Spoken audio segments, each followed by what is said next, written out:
வணக்கங்க. குமார் ஆஃபீஸில் இருந்து அப்போ தான் வேலைக்கு சேர்ந்திருப்பாரு. ஆஃபீஸ் விட்டு சாயந்தரம் ஆனோன்னே தன்னுடைய நண்பர்களை எல்லாம் சந்திக்கிறான். அப்போ குமாரோட ஃப்ரெண்டு ஒருத்தர் சொல்கிறான், டேய் குமார், நான் கார் வாங்கிட்டேன் அப்படிங்கிறாரு. இவனுக்கு ரொம்ப ஆச்சரியமா இருக்கும். டேய், நம்ம இப்போ தானடா வேலையில் சேர்ந்தோம், எப்படிடா நீ கார் வாங்கின, அவ்வளோ ரூபா நீ கையில் வச்சிருந்தியா அப்படின்னு கேட்பான். அதெல்லாம் இல்லை, ஒரு 10,000 ரூபா கட்டி வாங்கிட்டேன், இஎம்ஐ கட்ட வேண்டியதான் அப்படின்னு ரொம்ப கூலாக சொல்லுவார். கொஞ்ச நாள் கழிச்சு பார்த்தீங்கன்னா இன்னொரு நண்பர் அவர் குமார்ட்ட சொல்லுவான், டேய் நான் வீடு வாங்கிட்டேன் அப்படின்னு சொல்லுவான். ஐயோ, நீ அவ்வளோ காசு அதுக்குள்ள சேர்த்துட்டியா, அந்த மாதிரி எதுவும் இஎம்ஐயா அப்படின்னு கேட்பான். இல்லை இல்லை, என்னுடைய மனைவி நகையெல்லாம் இருந்தது, அதெல்லாம் வச்சு நான் வீடு வாங்கிட்டேன் அப்படின்னு சொல்லுவான். இப்போ இன்னொரு நண்பன் என்ன சொல்லுவான், நான் பிஸ்னஸ் பண்ண போகிறேன், நிறைய முதல்லாம் போட்டு அப்படின்னு சொல்லுவான். இவனுக்கு ஒரே இதாக இருக்கும், குழப்பமா இருக்கும். நம்மளும் இப்போ தான் வேலையில் சேர்ந்தோம், அப்போ நம்மளும் இந்த மாதிரி காரு வீடெல்லாம் வாங்கலாமா அப்படின்னு இவனுக்கு ஒரு மனநிலை வருது. ஆனால் இவன் வளர்ந்த சூழ்நிலை அவங்க அப்பாவோ தாத்தாவோ யாருனாலும் கடன் இல்லாமல் அவங்க அமைதியாக வாழ்ந்த வாழ்க்கை. அதனால இவனுக்கு ரொம்ப ஒரே குழப்பமா இருக்கு. சரின்னு சொல்லிட்டு தன்னுடைய தாத்தாட்ட போய் கேட்கலாம் அப்படின்னு சொல்லிட்டு தாத்தாட்ட போய் சொன்னோம். தாத்தா, என்னுடைய நண்பர்கள் இஎம்ஐ அப்படின்னு பணம் கட்டிக்கிட்டு காரு வீடு எல்லாம் வாங்கியிருக்காங்க, நானும் அந்த மாதிரி வாங்கலாமா தாத்தா அப்படின்னு கேட்பான். அவன் தாத்தாலாம் அவனுக்கு குரு, அவனுடைய ஃப்ரெண்டு, அவனுடைய வெல்விஷர் எல்லாமே. உடனே அந்த தாத்தா சொல்கிறாரு, நான் சொன்னால் உனக்கு புரியாது, இந்த கதையை கேளு, இதை கேட்டேன்னா உனக்கு புரியும் அப்படின்னு சொல்லிட்டு சொல்கிறாரு. அதாவது 2 துறவிகள் இருப்பாங்க. அந்த 2 துறவிகளும் நடுவில் ஒரு ஆறு ஓடும். இந்த கரையிலிருந்து அந்த கரைக்கு பௌர்ணமி தோறும் போவாங்க. போயிட்டு அங்கே உள்ள சிவபெருமான வழிபட்டுட்டு அங்கே தியானம் பண்ணிட்டு வருவாங்க. வழக்கமாக இவங்க 2 பேரும் அப்படியே போயிட்டே இருப்பாங்க. அந்த சமயத்தில் அந்த இவங்களுடைய தங்கியிருக்க இடத்துக்கு புதுசாக ஒரு துறவி இவங்களோட சேர்ந்துக்கிறாரு. இவங்களும் அவரை தங்களோட வச்சுக்கிறாங்க. உடனே 3 பேரும் சேர்ந்து ஒரு பௌர்ணமி அன்னைக்கு ஆற்ற கடந்து அங்கே போகிறதுக்காக வராங்க. அப்போது ஒரு படகோட்டி நிற்கிறாரு. வாங்கன்னா ஆற்ற கடந்து விடுத அப்படின்னு சொல்லுவார். இல்லை வேண்டாம் அப்படின்னு சொல்லுவாங்க இந்த துறவி. இல்லை, நீங்கள் அங்கே தியானம் பண்ண போகிறீங்கன்னு எனக்கு தெரியும், புண்ணியம் எனக்கு கொஞ்சம் கிடைக்கட்டுமே, நான் அங்கே தானே போகிறேன், அவங்களை கொண்டு விடுறேன் வாங்க அப்படின்னு சொல்லுவாங்க. சரின்ட்டு 3 பேரும் படகுல ஏறி உட்காந்துருவாங்க. அந்த கரைக்கு போயிடுவாங்க. அந்த கரைக்கு போன உடனே போய் சிவபெருமான தரிசிட்டுலாம் வரும்போது அந்த முதல் துறவியை சொல்கிறாரு, அச்சோ, நான் தியானம் பண்ணுறதுக்கு வைக்கக்கூடிய ஒரு விரிப்பு அதை விட்டுட்டு வந்துட்டேன், எனக்கு அதில் வச்சு தியானம் பண்ணாதான் எனக்கு ஒரு தியானம் பண்ண ஒரு திருப்தி, ஒரு நிறைவே கிடைக்கும், நான் அந்த துணியை எடுத்துட்டு இப்போ வந்துடுறேன் அப்படின்னு சொல்லிட்டு அவர் போவார். இந்த புதுசாக துறவி பார்த்துக்கிட்டே இருப்பார். போனால் அங்கே அந்த படகோட்டியே காணும். அவன் போயிட்டான். ஐயோ, படகோட்டி இல்லையே, இவர் எப்படி ஆற்ற கடந்து போயிட்டு எடுத்துகிட்டு வருவாருன்னு யோசிச்சுட்டே இருக்கும்போது கடன்னு ஆற்று மாதிரி அப்படி நடந்து அப்படி போயிடுவார். போயிட்டு அங்கே போயிட்டு துணி எடுத்துகிட்டு எப்படி போனாலும் அதே மாதிரி நடந்து வந்துடுவார். ரொம்ப ஆச்சரியமாக அப்படி பார்த்துட்டே இருப்பான். இன்னும் இவர் எப்படி அப்படி நடந்தார் அப்படின்ற மாதிரி அவருக்கு தோணும். கொஞ்ச நேரம் கழிச்சு அந்த 2வது துறவியும் சொல்வார், இன்னைக்கு பௌர்ணமின்றதையே மறந்து போயிட்டேன், அடுப்பெல்லாம் பற்ற வச்சேன், கடைசியில் அதை அணைக்காமையே வந்துட்டேன், ஏதாவது விபரீதம் வந்துடக்கூடாது, நான் இப்போ உடனே வந்துடுறேன்னு சொல்லிட்டு அவரும் போவார். அவர் போகிற சமயத்துலேயும் பார்த்தா அங்கே படகுட்டி இருக்காது. இந்த புதிய துறவி பார்த்துக்கிட்டே இருக்காரு.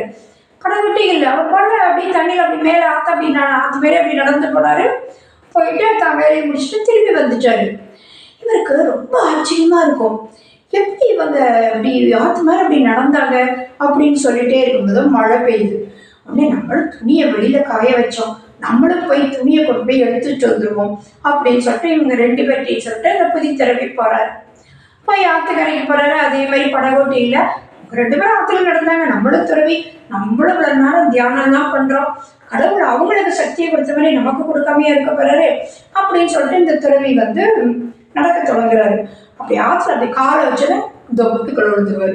அப்புறம் மறுபடியும் எழுந்திரிச்சு மறுபடியும் முயற்சி பண்ணுவார், அப்பயும் விழுந்துருவார். இதை பார்த்துட்டு இந்த 2 துறவிகளும் சிரிப்பாங்க.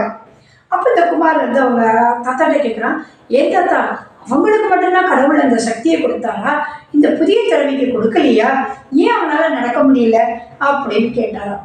அதுக்கு அவங்க தாத்தா சிரிச்சுக்கிட்டே சொன்னாங்களாம், அப்படிலாம் எந்த ஒரு சக்தியெல்லாம் இல்லைப்பா, அந்த 2 துறவியும் ரொம்ப நாளாக அந்த இடத்துலயே இருக்காங்க, அங்கே இருந்து இந்த சைடு எப்பவுமே வருவாங்க. அந்த ஆத்துல எங்கெங்க பாறை இருக்கு எல்லாம் அவங்களுக்கு நல்லா தெரியும். அவங்க தண்ணி மேல நடந்து போல அந்த பாறையில கால் வச்சு அந்த சைடு போயிருக்காங்க. அதுதான் உண்மை.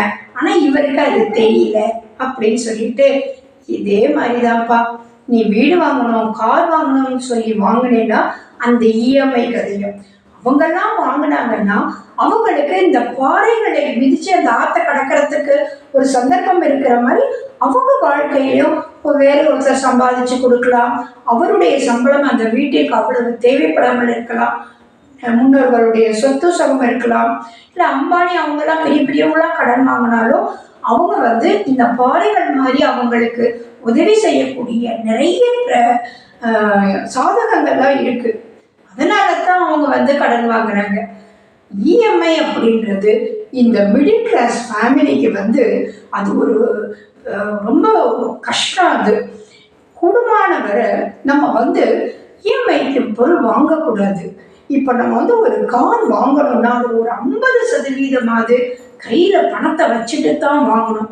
அதுதான் சிறந்தது அப்படின்னு சொல்லி அந்த தாத்தா குமாருக்கு சொல்றாரு. உண்மையா அதுதானேங்க.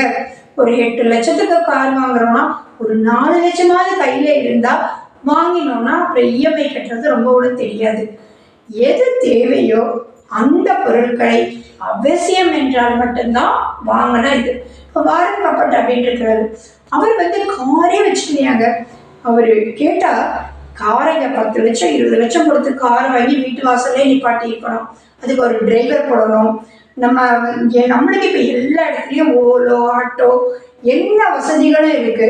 அந்த 10 லட்சத்தை நான் வியாபாரத்தில் போட்டுட்டேன்னா எனக்கு எவ்வளோ லாபம் கிடைக்கும் அப்படின்னு சொல்றாங்க. இந்த மாதிரி நிறைய பேர் நிறைய தங்களுடைய வாழ்க்கை அனுபவத்தை சொல்லியிருக்காங்க. நீ அதையும் கேட்டுக்கோ. உனக்கு எது மனசுல படுதோ உனக்கு அவசியமான பொருட்களை வாங்கி நீ சந்தோஷமா இரு அப்படின்னு அவருடைய குருவும் வழிகாட்டியுமான அந்த ஃப்ரெண்டான தாத்தா குமாருக்கு நல்ல விளக்கமாக சொன்னார். உண்மைதானங்க. கடன் அன்பை மட்டுமாக முறிக்கும், சந்தோஷத்தையும் சேர்த்துல அது இழக்க வைக்கும். எனவே புரிந்து நடந்து கொள்ள வேண்டும். நன்றி, வணக்கம்.